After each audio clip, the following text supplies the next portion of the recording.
শুভ সকাল বন্ধুরা, কেমন আছো? আশা করছি সবাই খুব ভালো আছো, আমিও খুব ভালো আছি। আজকে একটু তাড়াতাড়ি উঠে পড়েছি, কারণ আমার একটু মায়ের বাড়িতে যাওয়ার আছে।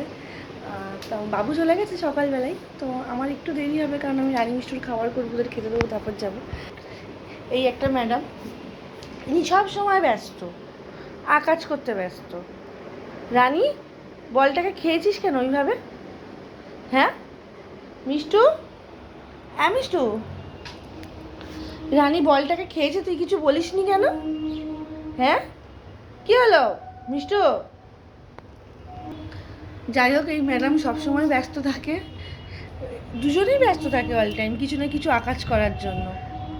আমাকে তো আমার কাজটা করতে হবে, আমাকে তো আর আকাজ করলে হবে না। এই দেখো, আমি রান্না, ওদের চিকেন হয়ে গেছে, ভাত হয়ে গেছে, আমার অলমোস্ট কাজ সব কমপ্লিট। সোমেন গেছে বাজারে, তো কালকের বাজারটা করে রাখার জন্য। তো ও আসলে তারপরে আমিও রেডি হয়ে বেরাবো। তারা গণেশটাকে পুজো দেবো, গিয়ে তারপরে আমি বেরোবো। বাইরের ওয়েদারটাও খুব সুন্দর করেছে আজকে, ভাই এত সুন্দর ওয়েদারটা আজকে রয়েছে, ভীষণ সুন্দর ওয়েদারটা, গরমটাও বেশ কম। গরম, সকালবেলা উঠে আজকে আর গাছে জল দিইনি, কারণ বোঝাই যাচ্ছে যে ভালো বৃষ্টি হবে, আকাশটা ভীষণ মেঘ করেছে, তো ওই দিইনি। দেখো তোমরা সবাই গাছগুলোকে, কত সুন্দর ফুল হয়েছে দেখো না। এটা হচ্ছে বেল ফুল, এই যে জুঁই ফুল। বৃষ্টি এলে তো এমনিতেই গাছগুলো জল পাওয়ার, বেশি জল দিইনি আজকে গাছগুলোতে।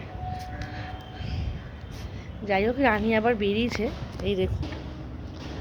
ওর তো অল টাইম একটা দুষ্টুমি লেগেই থাকে, মাথার মধ্যে অল টাইম একটা দুষ্টুমি বুদ্ধি আসে। এই রানী, রানী, এই রানী, দুষ্টু করবি, দুষ্টু করবি। এই হচ্ছে। ওইদিকে আকাশটার দিকে যতবার তাকাচ্ছি বন্ধুরা, ততবার কত ভালো লাগছে, এত সুন্দর আকাশটা হয়ে রয়েছে। একটু কত সুন্দর আকাশটা হয়েছে আজকে, মানে গরমটা বেশ কম আজকে, একদমই লাগছে না বললেই চলে। এদিকের গাছটাতে আবার কি সুন্দর একটা হলুদ হলুদ ফুল হয়েছে, ফুলটার নাম আমি ঠিক জানি না, লেকিন বেশ ভালো লাগছে, পুরো ভরে গেছে গাছটা হলুদ ফুলে। যাই হোক, আমি রেডি ফেডি হব, হয়ে মায়ের বাড়িতে যাব। মায়ের বাড়িতে গিয়ে আমি আবার ব্লগটা স্টার্ট করবো। তো এখন আপাতত একটুখানি